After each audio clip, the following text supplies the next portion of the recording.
to the Boropolis podcast. As usual, I am joined with Nathan, and on this week's episode, we have a defeat at home to Hull to discuss.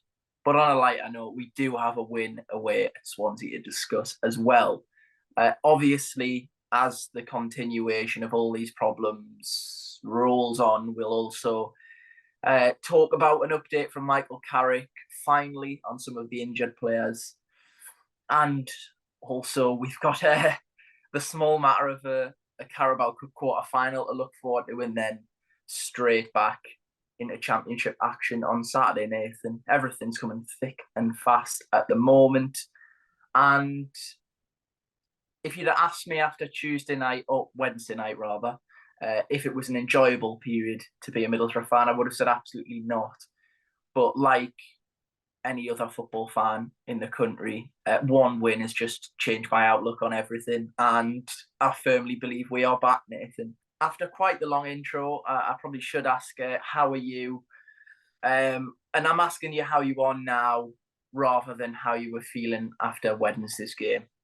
Yeah, I'm not so bad, Chris. Over the last week, two games of footy to analyse and dissect, two of which not the best watches on the eye, but one of the results has fallen in our favour. The latter one as well, which makes it even more nicer to talk about because my mood was slightly lightened by that. But yeah, university finished for Christmas. Happy to have a Monday morning where I can just sort of chill out and kick back, relax, and discuss the weekend's football and the week's football with you, and dissect that and build onto a busy week of football before Christmas next week. I know, yeah, it's all, as I say, everything's moving so quickly at the moment.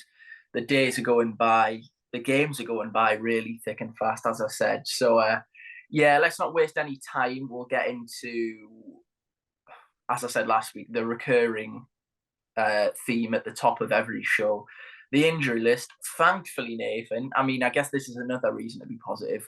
We actually have some sort of time scale slash a positive update on two players. We know more now about the extent of Marcus Force's injury. So positives first. Hayden Hackney and Riley McGree look like they're going to be back, at least in the squad, fairly soon. I think Hayden Hackney's a little bit further forward than what Riley McGree is. Obviously, this is a complete guess, but judging from Michael Carrick's comments during the week, it wouldn't shock me if Hayden Hackney is at least in the squad for the West Brom game. I think Paul Vale may come slightly too soon for him. And then, of course, Riley McGree, who's been out for an extended period of time now, really, is back in training at least, or is going to be. And judging by Michael Carrick's comments, probably he'll start training this week. Marcus Force, a little bit further behind. I think that's probably looking at the new year, perhaps. But yeah, overall, a positive just to know where they're at, but also a major boost to find out that finally it looks like we may have turned a corner in regards to the injury problems that we've had over the last few weeks. Yeah, I think especially after Wednesday night's game, a lot of fans, especially on social media, were sort of clamoring for actual time frames on some of the players that are out injured and when they're going to be back. But yeah, we'd heard pre-Hull about Hayden Hackney, that he'd be back. I think the words were before Christmas, but obviously the game's coming thick and fast. You just don't know when that's going to be. Um, but yeah, hopefully we'll see him in the squad at some point in the next week. And then, very good to hear about Riley McGree as well. He's been a big miss in more recent times, I suppose, because we did have a really good run um, when he was out the side as well. But yeah, really good to have news on McGree coming back into the group. But as Carrick said, you don't want to rush these players back, especially with McGree being out for, well, around 3 months now. So yeah, really nice to have some positive news on the injury front, and hopefully we'll see these players back just in time for that week after Christmas where there's 3 games in a week. Yeah, and of course, we may even progress in the cup, and that gives us an extra game to think about, despite the already busy schedule. But yeah, now that's out the way, obviously a positive, as we've mentioned. Unfortunately, we do have to rewind a little bit and go back to Wednesday night. After Ipswich, you could probably tell by the podcast, the mood, not just from us two, but across the fan base, really was we are going to need a big performance to get everyone back on track, everyone believing again. And after how deflated I think most people felt following the result of Ipswich, it was always going to be really important that one, we started quickly in the game, but also that we showed signs that, I guess, despite the injury problems, that the side that we had at that stage, because we weren't aware, as you say, we weren't aware really until after the whole game of any time frame of these injuries. So prior to then, I guess most fans were thinking this sort of 12 or 13 senior players is what we've got to pick from now until January, maybe.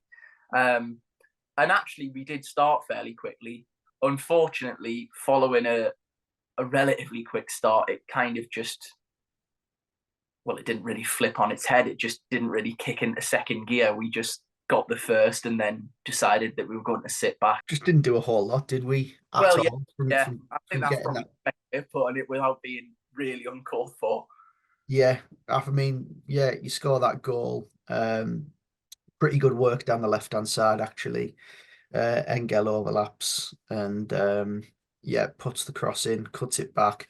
Jones sort of skews his shot, but it falls favourably, and Latte Lath just sort of leathers it goalward, and it goes through Allsop's legs.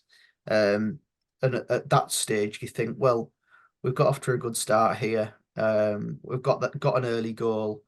You want to build on it.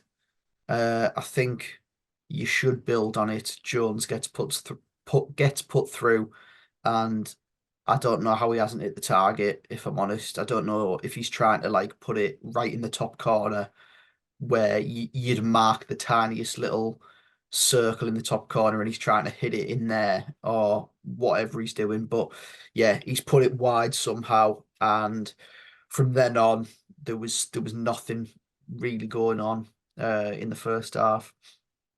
Um, yeah, Hull slightly grew into the game a little bit towards the end of the first half, but didn't really create a whole lot. They just sort of had a little bit of a foothold in the game.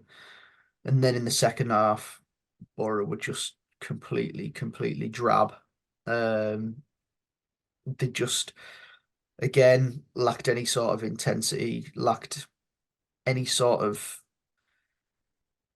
intent to go forward, really. Just, It was a continuation of Ipswich, really, wasn't it? There was no sort of will to assert themselves in the game.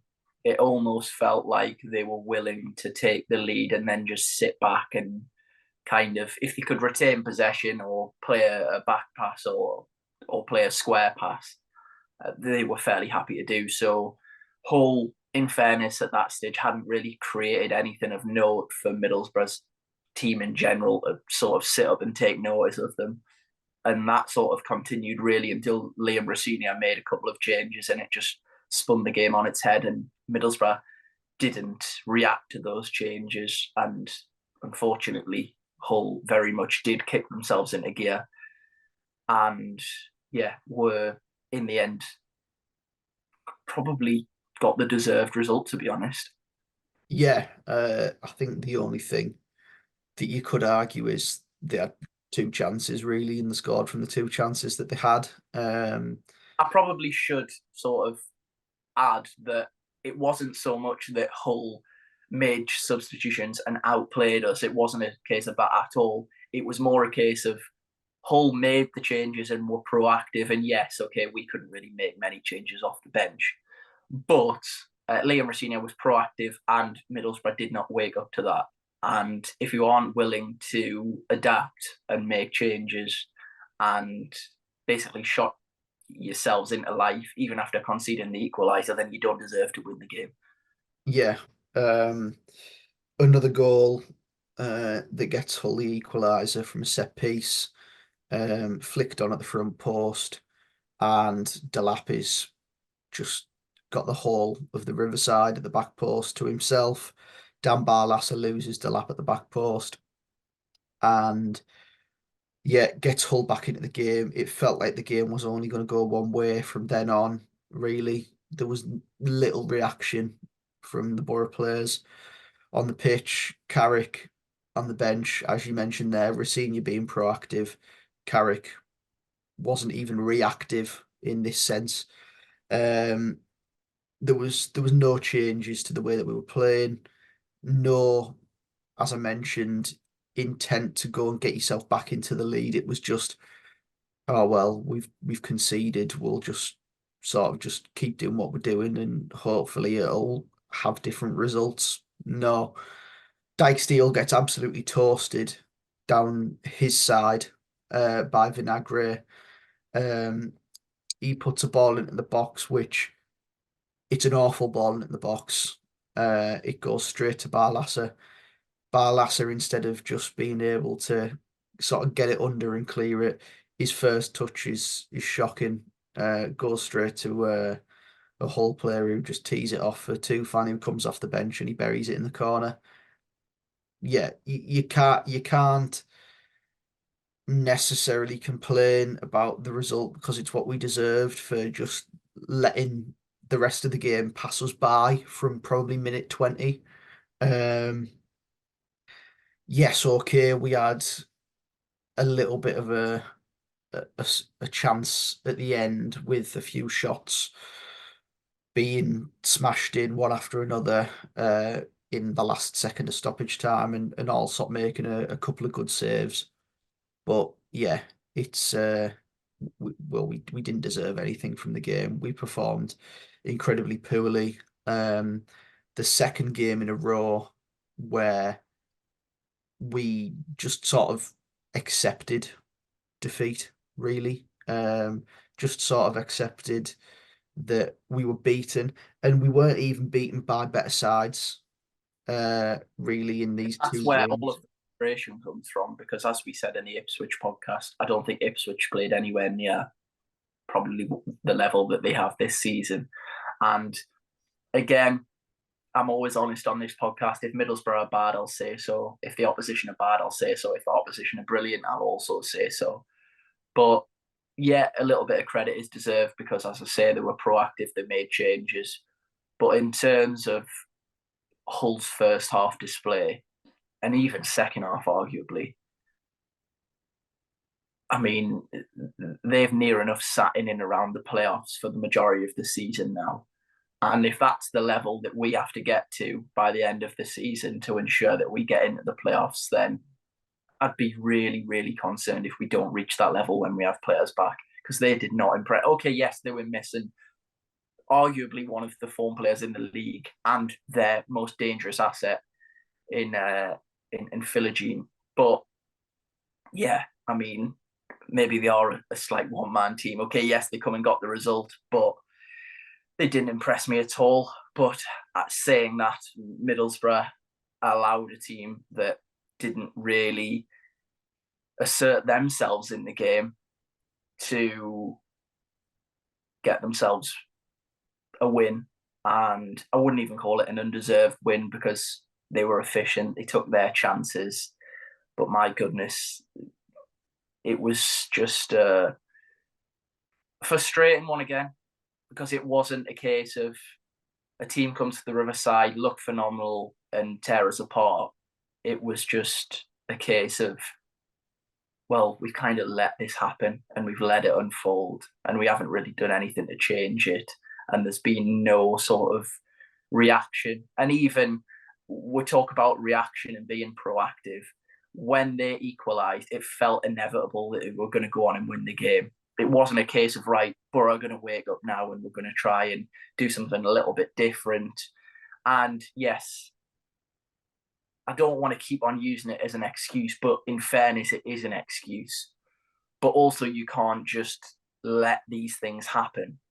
In regards to, obviously, we don't have the luxury of being able to bring on an I never thought I'd say this, but the luxury of bringing on a player like Tufan or Vinagre, who, yes, okay, are decent players in the division, but by no standards are sort of players that come off the bench and wowed me by any stretch of the imagination.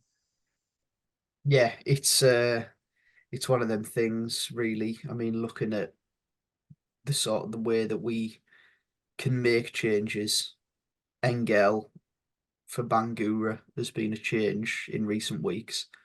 It's like for like. It's nothing.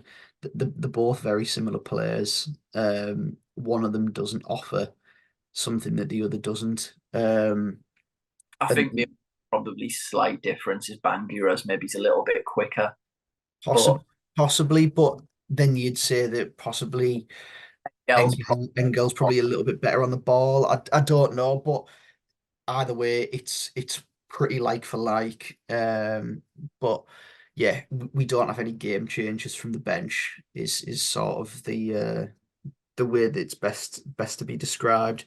Um, but yeah, there was a number of below par performances on Wednesday night from a lot of players in attacking areas and in midfield again. Um, but yeah, I don't want to dwell too much on it and name names and sort of berate players, but yeah, it was very much an off night, and you're hoping for a reaction going into the weekend off the back of two incredibly poor performances. It's not necessarily um, being beat that annoys me. It's looking at the way that we performed, and we've been beat twice uh, in a row there by Ipswich and Hull. When both those sides I thought I'd be more impressed by, and I wasn't. They both played pretty average, and we shouldn't be getting beat at home by sides that are distinctly average on the day. So yeah, really frustrating on that part, especially when you look at the league table and you see that you're in and around Hull in the table. You're sort of enthused by the fact that their best players out injured, and you think, oh well, they've got to react to that. They've just been beat at the weekend by QPR, who are again below average in this division. And you're hoping that you can sort of take control in the game, go into the lead, build on that. And we did go into the lead, but we didn't build on it, and that's the problem. it just goes to show how lucky we have been probably over the past 12 months that when we got the early goal, my initial expectation was, oh, well, we're just going to score 3 or 4 here. It did have that feeling of we got the early goal against Preston, and Hull, to put it nicely, looked that bad. They'd, after probably half an hour, yes, they grew into it for maybe the last 5 minutes of the first half. I think that's being generous, to be honest. But they were that bad first half, and we weren't great by any stretch. So, yeah, I guess you could give them credit for growing into it, I suppose. But judging off their first half display, I thought, well, even if we don't get a second in the first half, we'll see this game out. But nothing really clicked into gear, and we ultimately got what we deserved. It was completely probably down to us rather than Hull's brilliance, because even if we'd have probably played at, let's say, 10 or 20% higher intensity than what we were, I think even Hull's changes probably wouldn't have made all the difference. But yes, again, efficient was one word I used. 2 goals to concede that were incredibly poor from a defensive perspective. And I mean, after a difficult sort of week for Dan Barlaser, it didn't really help his cause, the 2 goals. So, of course, as you say, I don't think we need to go in on one particular player because I couldn't really pick out one good performance. I think Lucas Engel was possibly the standout performer on the night, and he wasn't by any stretch sort of phenomenal. He was okay on the ball, retained possession okay, and was involved in the opener. But other than that, yeah, I mean, one that more so that you're hoping that you'll forget about sharpish than actually a game that just doesn't live in the memory because it was that bad. I think actually it probably falls into both categories. It was a poor performance, but also it wasn't a great watch on the eye. Obviously, the Champions League was on that night, so after the full-time whistle had gone, there was some sort of silver lining. Yeah, Nathan, let's not talk about it for any longer because let's call a spade a spade. It was crap. Ironically, so was the first half at Swansea. And yet we found ourselves in the lead again. And I'm not going to lie to you, I was very, very concerned that the exact same thing was going to happen because, well, once again, we were in the lead and the performance didn't really match the scoreline. Yeah. I mean, very, very strange this time. It was like a smash and grab type thing. It was Swansea, almost a flip on the head of the whole game, but obviously we were Hull in this version yeah, of events. yeah, it was in the first half, chance after chance for Swansea. Really, I don't understand how they haven't found themselves in the lead. Really, um, he has an effort. Humphreys has an effort with a header. I think both. Liam, good effort. Yeah, I think both the two that are named, they should be buried. Really, I don't understand how they're not.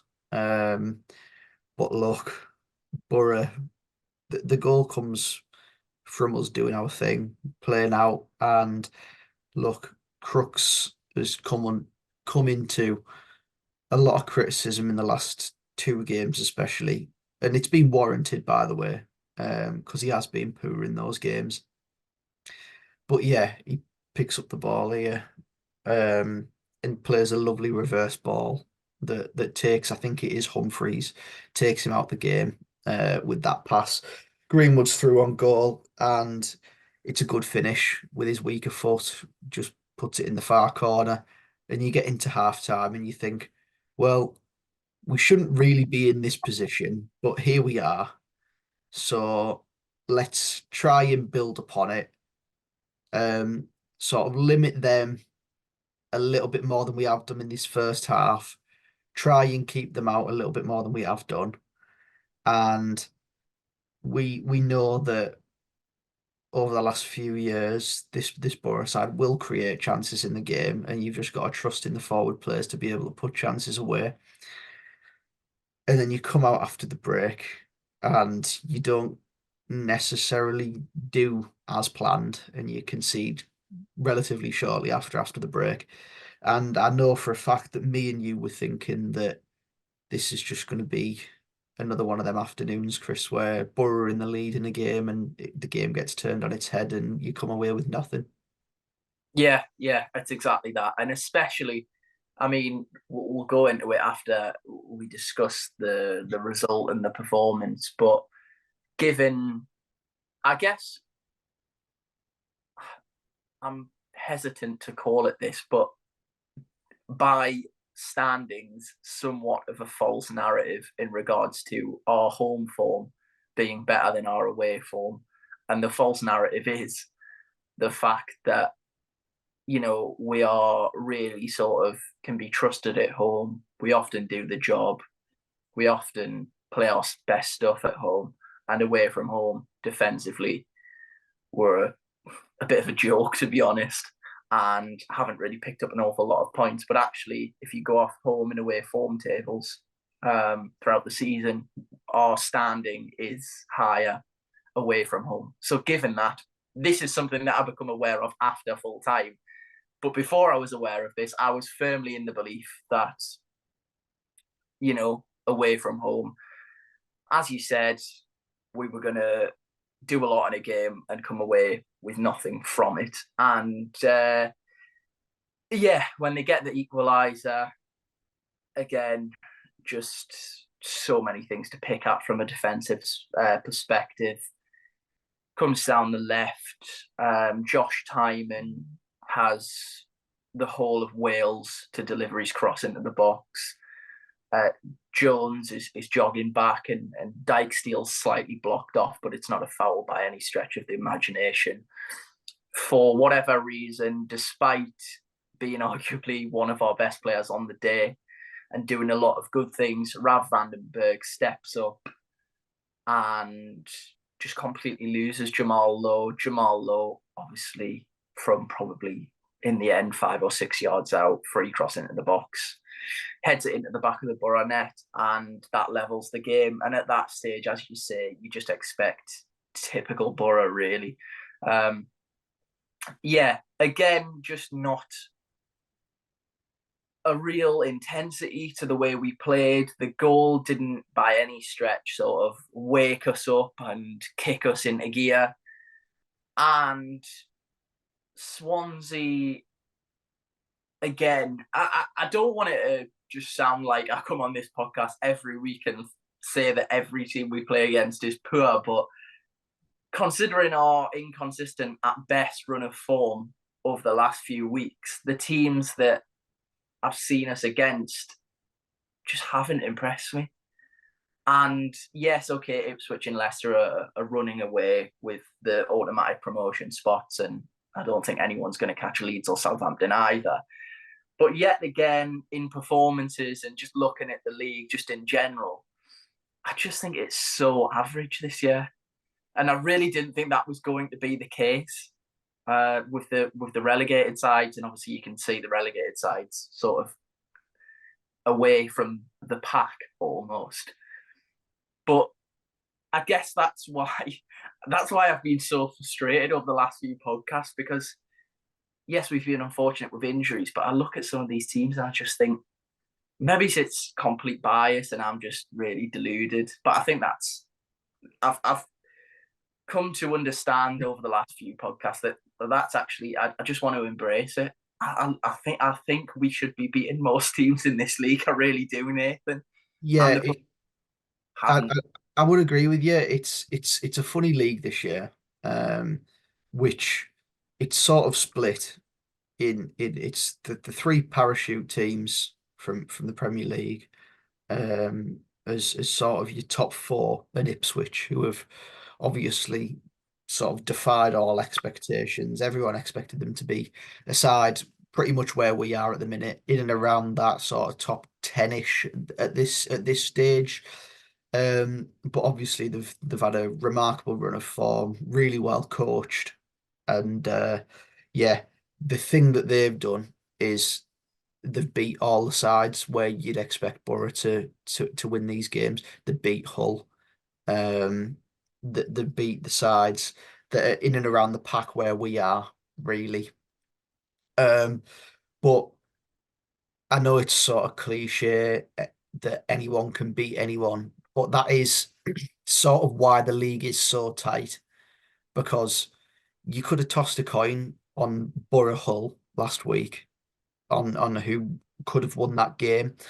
You could have probably tossed a coin on this one on Saturday, really, against Swansea. I know they're a little bit further down the table than we are, but yeah, it's a very sort of strange middle of the road league this year, where those sides that are sort of from fourth below are all sort of very evenly matched. And hence why the league is so tight. Borough are a couple of points off the playoffs, but also a couple of points off something like 18th and 19th place. So it's it is a very, very tight league. But yeah, I'd agree with you, Chris, that looking at some of the sides in that we've played in the last few weeks, I'm like, how are these in and around us? But at the same time, you've got to point the finger at ourselves and say, well, It's we're in that position because we're distinctly average and inconsistent as well. So that's yeah, just how it no, is. it's true, and it's as I said, I'm aware enough of myself to know that it is slightly sort of my own Boro tinted glasses, which gives me this outlook on it. But I do think in general that, and we're included in that. It's just my expectation as a fan, or not expectation, but my want as a fan, which you don't always get what you want. That we do beat some of these sides, and we've gone off on a little bit of a tangent. But just to finish up on that before we go back to the Swansea game, I don't think it's ever been so apparent for a number of seasons that whoever does the best business in January or can get maybe one or two good deals right and done early has a real chance to sort of almost jump a few places in the queue. Yeah. And you often, everyone says that it's a difficult market to do. And thankfully, and you'd like to think so again in this January, Middlesbrough have got it fairly right the last two Januaries. And I just hope that we can do that again, because I honestly think with returning players and the addition of a little bit more quality, that we can leapfrog a lot of the pack that we're talking about. I really do, Nathan. Oh, mate, 100%. Yeah, I'd completely agree with you. I think, as said, everyone's sort of evenly matched, and if you can add that little bit of quality, it won't take a whole lot. But if you can add a little bit of quality, get those injured players back, fit and firing, it'll be it won't be long before you start seeing a gap form in between whoever does the best business in January and the teams that sort of haven't done as much business, possibly lose a few players as well, other sides. Yeah, yeah. Well, obviously that is also that may well happen with some of the form players, but I think my real sort of, and in a weird way, I've taken positives from it.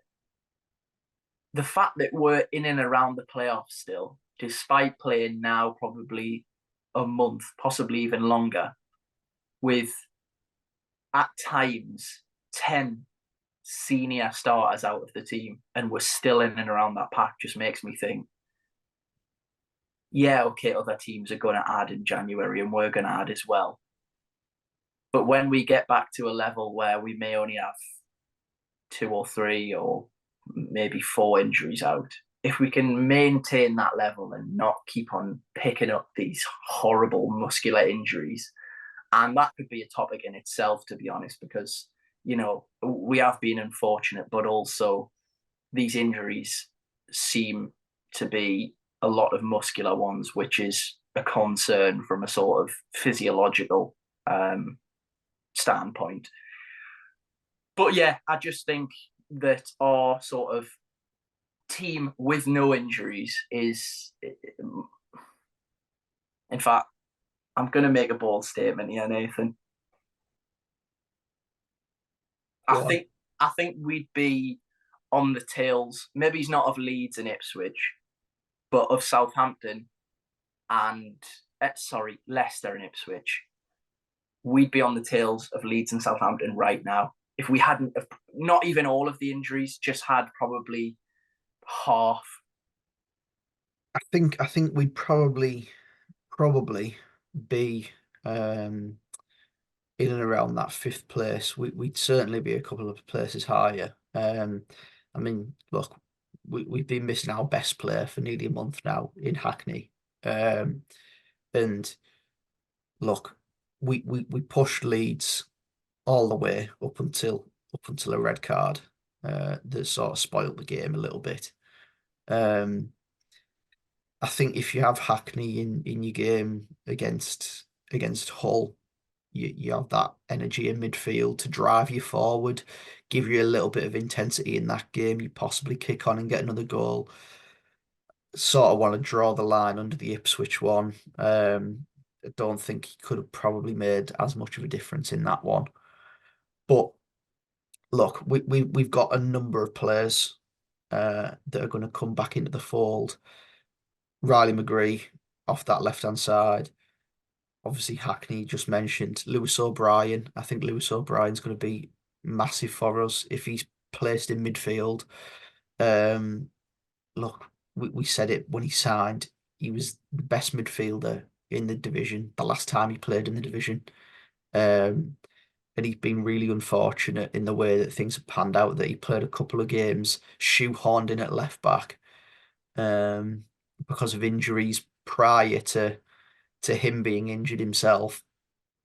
And yeah, having him back will be massive. Imagine him and Hackney in there. That's like one of the best midfields in the division. Make a case, and obviously we don't know how injuries are going to affect these players, but at their sort of pomps, if you want to put it that way, you could genuinely make a case that that's one of the strongest midfield pairings in the league. And I Yeah, don't over exaggeration at all.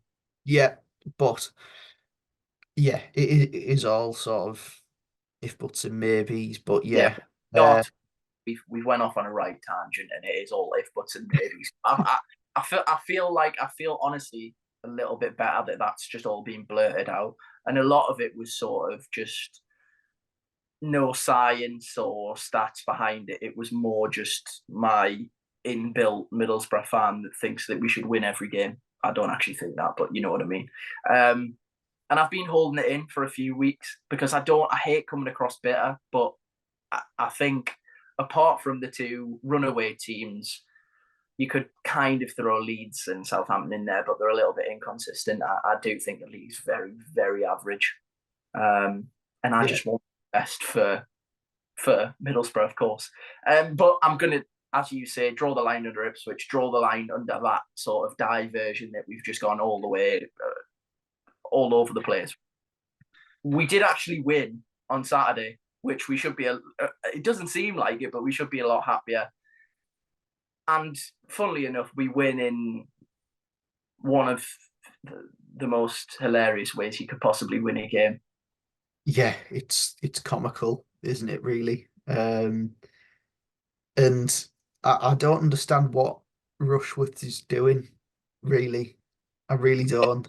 I've seen a little bit of debate from Swansea fans about this as to whether it's even, and I think their caretaker manager is it Alan Sheenan Yeah. uh, make the case that actually it's a tackle that goes through to him. Well, the lad intercepts the ball, but knocks it back to Rushworth, doesn't he? Yeah, yeah. How many times in a game do you see this situation and the keeper immediately thinks, as a goalkeeper, even if it is 50-50, I'm just gonna use my feet. I don't want to even take the risk. For me, it's not as clear as day as to, oh well, yeah, the defender's turned round and just played it back the keeper and he's picked it up and everyone's gone, what's he doing? But yet people in the ground are probably still thinking, why hasn't he just clicked it out of the fullback or just got rid of it? It's just a rush of blood from the Swansea keeper. And for me, you've got to look at him as opposed to looking at the referee because you're giving the referee a decision to make, aren't you? Yeah, and the sort of funniest thing about it is it he's not really under pressure. Like lat's not like sprinting at him Yeah, to sort of put him under. But yeah, I mean, we'll take it. It gives us a chance in the second half that we, I mean, the build up to that actually happening, an attack filters out because Silvera's pass isn't the best into Latte yeah, gets played in a Rushworth and yeah, picks it up, gives Boro a chance. And I think most of us that are even a little bit optimistic didn't expect anything of this chance. Um, Interesting to sort of see what we do with it, whether we'd sort of knock it back a few yards and then try and knock a shot off. But yeah, it was an interesting way of doing it, and somehow it's worked out with Rodgers sort of just stepping on top of the ball a little bit. Lee, Lee Trundle was having a real sort of sense of humour failure about this whole incident. And I'm actually going to come out and say, I thought the ball had to do a full roll and actually move. Has that changed? Yeah, it has. Yeah, Well, it has changed. So that's that. Well, it must have because it was allowed. But yeah, that's. I must admit, I thought exactly the same when we'd scored after celebrating, of course. yeah, well, I remember an indirect free kick goal being scored by Ronaldo when he was at Man United the first time against like Aston Villa, and the ball actually did get like pulled back for him. Yeah, So I did think the same, but yeah, the rule has changed. It just needs to be sort of moved slightly. And if you actually look, it has been moved slightly. It's not as though Rodgers has just sort of touched the ball back into play. He has actually moved it slightly to one side. And yeah, obviously the finish by Silvera, he says it's scuffed. Fair enough to him for admitting that, but I thought it was pretty good finish. In all fairness, the gap just opens up for him at that near post. As he said uh, in his interview, he said that he was sort of pretending to shape as if he was gonna try and whip it into the far post, but yeah, just puts it in that near post, and Boro get ourselves back into the lead. yeah, and from that point onwards, in all honesty, Swansea didn't really trouble us at all. Of course, the big talking point towards the end of the game wasn't a chance; it was the fact that Seni Dieng had to go off injured, which despite our positivity at the top end of the show about, we're going to have these players back and yada, yada, yada, arguably our best performer all season is now having to go off injured. And of course, it was too soon for Michael Carrick to make any sort of comment about a time frame or even if it's going to keep him out of games. Of course, we're in a situation where we play the Carabao Cup game on Tuesday, so Glover would have played that regardless, you would imagine. And yeah, Glover had to go on for the final few minutes. Caused a bit of a stir, the fact that he wasn't ready, and he took what felt like about 5 minutes to get all his Under Armours and his undershorts and his gloves on. But yeah, I honestly can say that I'm not truly bothered by it. I thought he'd have more layers on anyway, just to keep warm, to be honest. But yeah, he goes on, and we see the game out.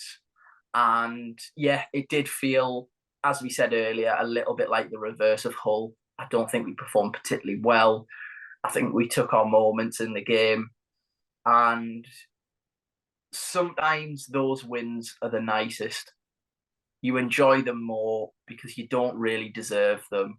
And I think I said, well, I put a tweet out on Boropolis about the pitch, injury ravaged squad, the winning goal coming from what it did, and just a bit of a grim one, a real EFL game.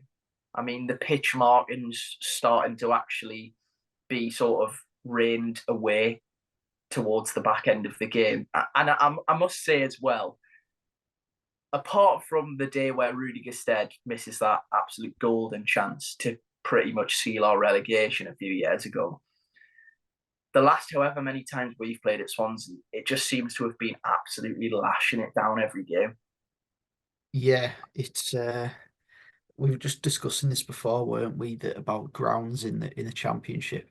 Swansea's just one of them where you just think, in the nicest way possible, what a pointless game this is. Like Swansea away, it's usually for the most part in a proper crap month of the year where Yeah, it's drab. I mean, last year it was March.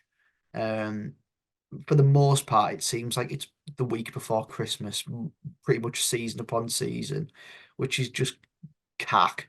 We usually get beat. I mean, we've won the last two there, which I think we hadn't won there for something like 15 year prior to last season. Um, but yeah, I think particularly Swansea and Bristol City, the two standout crap away days in the Championship, really, in the nicest way Oh, possible. do you know what, Nathan? Why I'm enjoying this podcast so much, and I've, as we've mentioned over the past few podcasts, we've tried to like really sort of chop it down and really make it more so that it's an easier listen. And it's, if you listen to the podcast, you can listen to it in two short journeys, 20 minutes each. I think last week's podcast was 35 minutes. This week, I'm not taking anything out. I'm just enjoying really just being two fans, and I think there is a space for that, to be honest, and not all the time, because of course people listen for probably a variety of reasons, but every now and again you just need to let that inner fan, don't overcomplicate it, let's just slag everyone off, basically try and slightly adjust our Boro tinted spectacles. And yeah, from a fan's perspective, from anyone that follows Middlesbrough, those wins like we did get rather against Swansea, are the ones that you love the most. Um, it's quite hilarious that I'm actually going to say this, because I distinctly remember earlier on this season on the podcast saying, Nathan, I don't care about the Carabao Cup. I'm a fair weather cup fan. If we get knocked out against Huddersfield, I couldn't care less. We now find ourselves with a chance to reach the semi-finals against lower league opposition. And listen, that's never stopped Middlesbrough in the past. So I'm not sort of taking the mick at all. I'm really not. But we find ourselves in a real position to go on and somehow find ourselves within 2 games of going to Wembley. Now, I'm not getting ahead of myself. I'm really not, because we should just say Uche Piezu and Connor Ripley are part of the Port Vale side that we're going to go and travel to play against. And that brings its own challenges. But this does seem like you've got, I mean, the Cardiff one sticks out, of course, years ago. Burton, a few years ago under Pulis. We've had a few of these probably over the last decade and a bit. But again, we find ourselves with a massive opportunity. Let's call it what it is. It is a massive opportunity to go and reach the semi-finals of a cup competition. Yeah, it is, and it's nice to have a distraction from the league for this game. It really is, just to sort of just chill out from the constant, we need to win this game to stay in touch with the pack. So Is look, it a moment to chill out, Nathan? Are you really chilled about the thought of Uche Piezu well, dumping out at the quarter-final stage of the League Cup? no, not really. Since you did build it up a second ago, I do feel a little bit sick in my stomach. Port Vale, at the time of the draw, were actually on a pretty incredible run of form, actually. Whereas at the moment, their results have slightly fallen off a little bit, and it's a cup tie. All of the old sort of cliches and those shouts that gets thrown around midweek, going to a lower side, they're going to make it nasty, they're going to make it difficult, it'll probably be raining, and there's all the potential of a banana skin. But we have shown in previous rounds that we're more than capable of adjusting to that. And I guess that is a strength, really, because you see so many teams in these types of competitions who, on paper, have a lot better players, basically just go to these grounds and fold. And look, it's not out of the question that we could do that tomorrow night. But no, Don't but say that. but Nathan, we've gone to similar places throughout this run, and we have proven that we do have it in us to go and match them and do the nitty gritty side of the game, and ultimately get the result that we desire. Yeah, I think that, as you mentioned there, they have sort of faltered a little bit in their recent form, although they did win at the weekend, which sort of turns that nicely round for them. Um, with one of their players scoring a hat trick as well in the game. But interestingly enough, they sort of play three at the back, four in midfield with like wing backs, and then two inside forwards behind a forward. But the lad who's up front at the minute, Garrity, he's called, isn't actually a centre forward by trade. He's a central midfielder, and they've left Big Uche out of the side for the last few games. So maybe they just rested him for Tuesday night. Um, but yeah, Connor Ripley in goal as well. Jason Lutweiler as number two as well. I don't know if you know about that. Didn't know about that one. I just knew of Ripley. Yeah, so three ex-Boro players there in their in their ranks. And as you were telling me on Saturday, Chris, oh sorry, not Saturday, Tuesday, Wednesday last week, when we got Port Vale in the draw, you didn't quite know where Port Vale was in the country. Uh, it's in Stoke, and as the old adage goes, can Borough do it on a wet, cold Tuesday night in Stoke in December? We'll see. Yeah, it really is exactly that. That's exactly what's been thrown in our way. And I should say, for those that have got to this stage of the podcast and I really question my geography skills, although I wouldn't say it's a strength of mine, I did actually know where Port Vale was. At least I thought I did. And then when the draw come out, I remember watching the draw and someone was just not having it that Stoke and Port Vale were next to each other. And I was adamant it was. And it actually put doubt in my mind that it wasn't. So I just basically, instead of just Googling it like a normal person, waited until a week before the game and asked Nathan, because obviously you will be in attendance.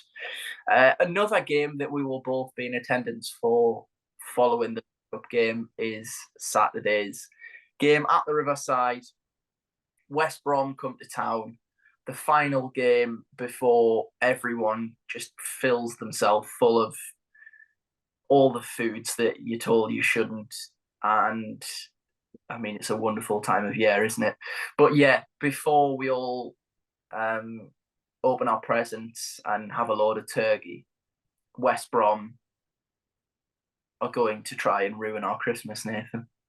Yeah, they are, and the manager has previous in ruining holiday periods for us when he brought his Huddersfield side to us on Easter weekend a few years ago, and yeah, completely smashed our Easter eggs, I suppose. Um, Chino Carlos is coming to the Riverside with his baggy side, interesting side. We know what they're all about. They have attacking players that can hurt you, but for the most part, they'll prioritize being defensively solid. Very, very resolute sides, our Corberan sides. And they're probably a side, going back to our conversation earlier about sides in the division and um, sides where you think, well, we should beat them. These are one side where I look at and I think this will be a really, really difficult game in a way that I think they're a little bit better Yeah, than they're the probably into if we're sort of putting a line in between certain teams in the division. I think obviously, as the league table suggests as well, it goes the top two, Southampton, Leeds, and then West Brom at the moment are sort of in their own little category for me. That's just my personal opinion. I guess it sort of reflects yours as well, but I think they're probably a little bit better than the likes of Hull and Sunderland as well. Yeah, yeah. Um, so yeah, look, it's going to be a very, very difficult game. I think it'll be an interesting one to see if Hackney's back and if he's thrown straight into the side. Um, Obviously, you want to win in every game, the midfield battle, and in there for them is okay, your Kuslu, who's like your midfield destroyer, And then, of course, a player that we all know very well from last season in Alex MAULED. And look, we didn't necessarily see Alex MAULED at his full potential, probably in his Middlesbrough uh, his time at the club, but he's sort of turned it around a little bit at West Brom, and he's sort of earned himself a lot of plaudits there this season for the way that he's gone back there and sort of turned his West Brom career around. Yeah. I mean, you say we didn't see sort of the full potential. I definitely do think that's true, but we saw even in the first leg of the playoffs. I think Alex Mount was arguably man of the match. In fact, I think he may have actually got man of the match on the day. Um, a real useful midfielder in this division.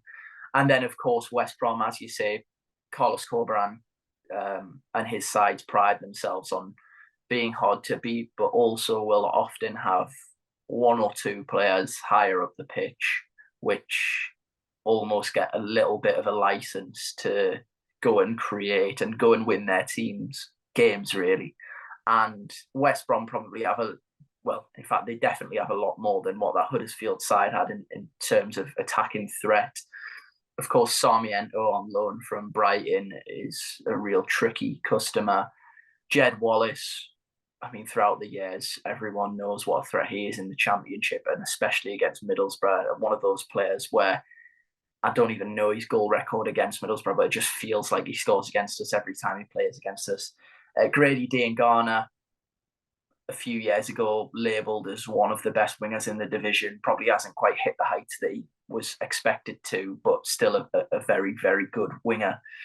And then, obviously, Brandon Thomas Asante, who caused us problems in the last game against West Brom. And yes, of course, we await sort of news on Dieng, really, because although Glover's going to play in the Cup, he may well still be in the team for Saturday, but I guess it's all a little bit of guesswork at the moment from us because we haven't even heard from Michael Carrick yet. We'll obviously hear from him at some point today, but we are recording before that time, so there's been no sort of acknowledgement of any injuries or updates on that regard. So apologies if you're listening tonight and there's something that you feel we've missed. It's just because we're recording in the morning. And yeah, an exciting week, Nathan, but a very difficult week for varying reasons. But yeah, the Christmas festive EFL football period continues. I slightly lost my head a little bit on this podcast, but it's been building up the last few. And I feel a lot better for it now, I must say. And yeah, unless there's anything else that you want to add, we've recorded for pretty much an hour on the dot now. Is there anything else you'd like to add? Just a little bit of a change up to the last few weeks and pretty much the podcast in general, but I'm just going to ask you, what are your predictions for the week? We never do this, do we? So No. I feel you've put me on the spot, and I feel quite uncomfortable. 2 wins, Nick. You think so? It's definitely I'm just going to stick with the theme of this podcast really and go heart over head, to be honest. But yeah, I'm going to go for a big week. Why not? Why not, Nathan? It's Christmas. It's Christmas for everyone else and everyone else's supporters, but you're wearing red today.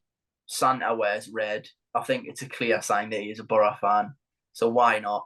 That's what I want for Christmas, And as well just as new players in January, if I'm being greedy. Yeah, then just lastly, with the 2 wins, who do you want in the semi-finals? I don't want to get into that, Nathan. That's another episode of the Boropolis podcast. No, in all seriousness, Nathan, I actually really don't want to even think about it just yet. I'll tell you that if we beat Port Vale, but that remains to be seen yet. Yes, I hope you've enjoyed this week. If you've got to this stage, then a massive credit, because probably in the midst of it, you've thought, what are these two going on about? They've lost their heads, and any form of sort of level-headedness has just been thrown out the window. But sometimes you've got to do that. So we hope you've enjoyed that. I guess more so than every other week, what's left to be said is we hope that all of you that have listened and watched throughout this year have a very, very lovely Christmas.